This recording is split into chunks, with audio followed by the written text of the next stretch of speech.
we can go right ahead and talk about the first segment, which is going to be the Timberwolves going up against the Phoenix Suns.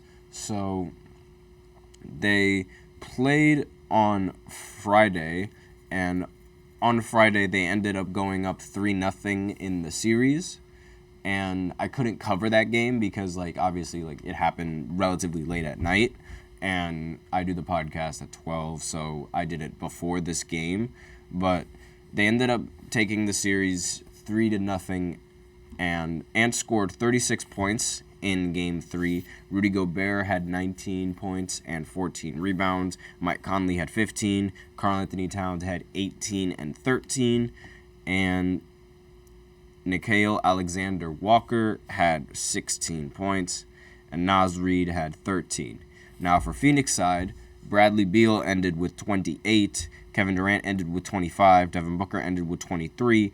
And that was basically the only scoring options that were available for the Phoenix Suns. It didn't help that not all of them shot really efficiently either. Kevin Durant shot 8 for 18 in Game 3, and Bradley Beal shot 10 for 19 in Game 3. Again, it wasn't really that bad, but again, they could really use a little bit more efficiency. And then their last game that they played was yesterday, where the Timberwolves ended up completing the sweep and ending the game 122-116. Kevin Durant and Devin Booker, they did all they could, but it just wasn't enough for this team. Anthony Edwards, he ended the game with 40 points, 9 rebounds, and 6 assists. Karl-Anthony Towns ended with 28 and 10.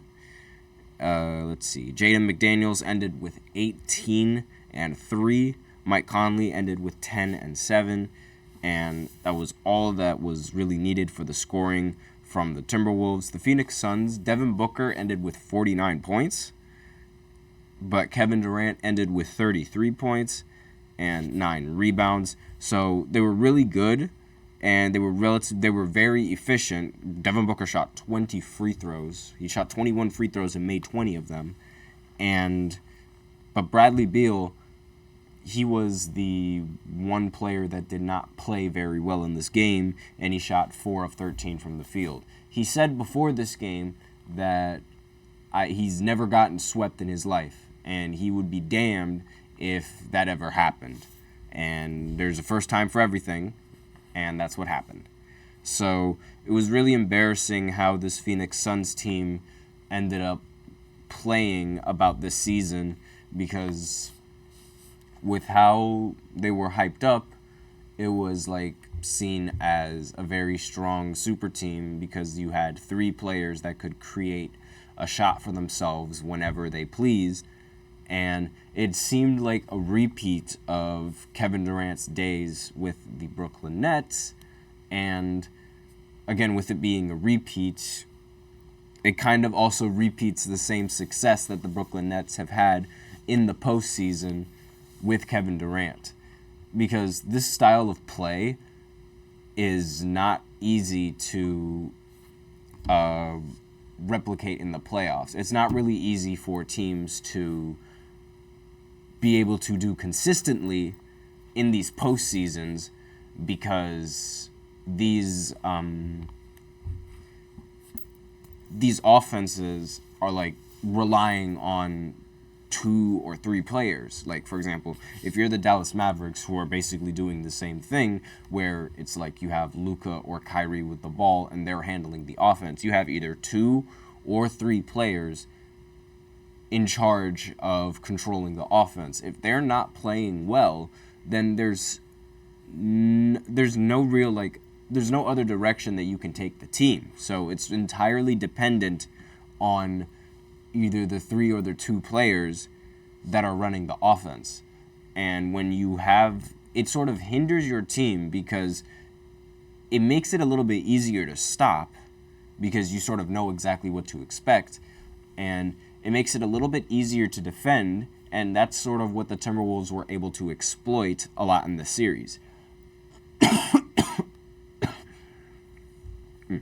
Excuse me. But the Timberwolves, they essentially they forced Kevin Durant, Devin Booker, and Bradley Beal into a lot of contested mid-range shots, which are very difficult to hit consistently.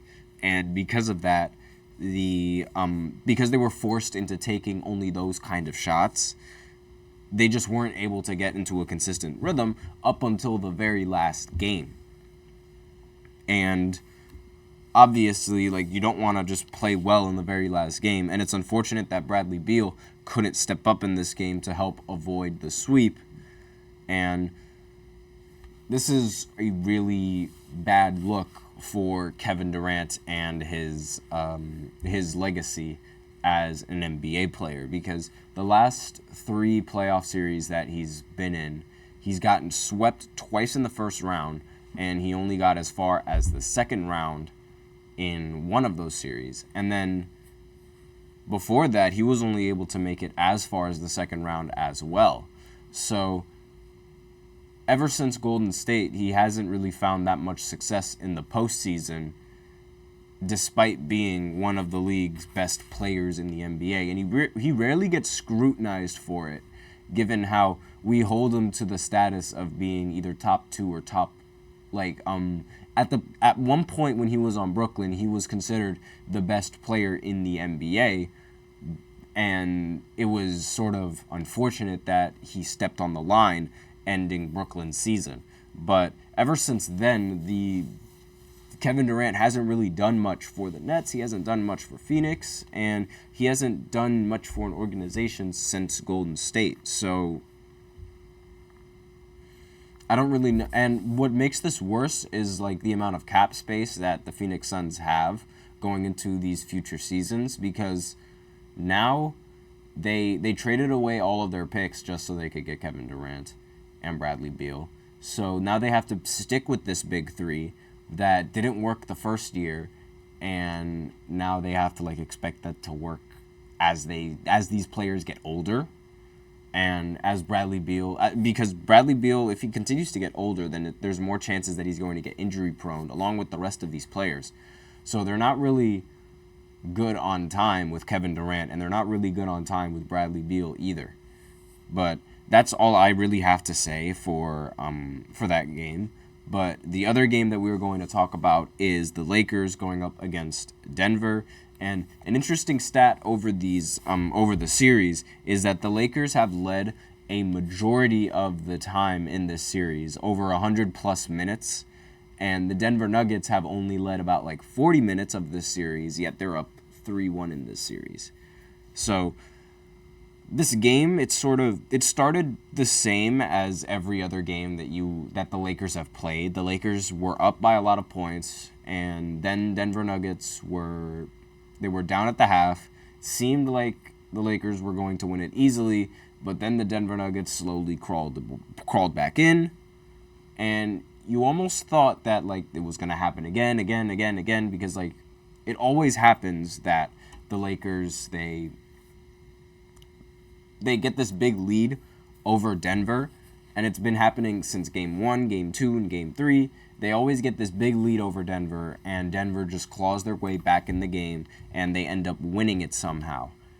But in this game, that did not happen, as the Lakers ended up winning 119-108, and Anthony Davis ended the game with 25 points and 23 rebounds. Excuse me. LeBron James ended with 30 points and 5 rebounds and 4 assists. D'Angelo Russell ended with 21 points. Austin Reeves ended with 21 points. And Roy Hachimura ended with 9 points. Obviously, this was a great performance coming in from the Lakers. And with the Denver Nuggets losing this game, there is life for the Lakers right now going into this next game that's going to happen tonight, actually. So Jokic ended the game with 33 points, 14 rebounds, and 14 assists, but it wasn't enough against these Lakers. And Michael Porter Jr. ended the game with 27 points and 11 rebounds. Jamal Murray ended the game with 22 points and 6 rebounds and 5 assists. And he's also listed as questionable for this next game against the Lakers. So if he doesn't play against these Lakers in the next game, this might open the door for the Lakers to be able to make this comeback. Who knows what could happen, because LeBron James is still in the postseason, and he is still a very, very dangerous, he is still a threat to a lot of these players. Even though Denver isn't really afraid of them, they kind of should be, I feel like. Excuse me. Because this team, again, like LeBron in the postseason, is very, very difficult to stop. And, excuse me, my bad. But with LeBron in the postseason being so difficult to stop, it's really like, this wouldn't be the first time that LeBron would have to overcome a huge, or a deficit that has never been done before. So imagine if he does complete this 3-0 comeback. I wonder what the haters are going to say about LeBron then. But if that does happen, I am going to be rolling on Twitter, watching all of the doubters just go into shambles. But regardless, it's kind of insane how LeBron was able to win a playoff game before Steph Curry and Kevin Durant, even though Kevin Durant was, like, he was on the better team, and they are relatively younger, and recently Golden State has seen more success than the Lakers. Like, as of recently, they won the championship a few years ago, so that's what I mean by recently. And excuse me. But regardless, with this team, it feels like they could, like, I just don't want to doubt LeBron, but, like, I don't really think, if they played like how they played in this game, then yes, they could win. But this is how they should have been playing in every single game.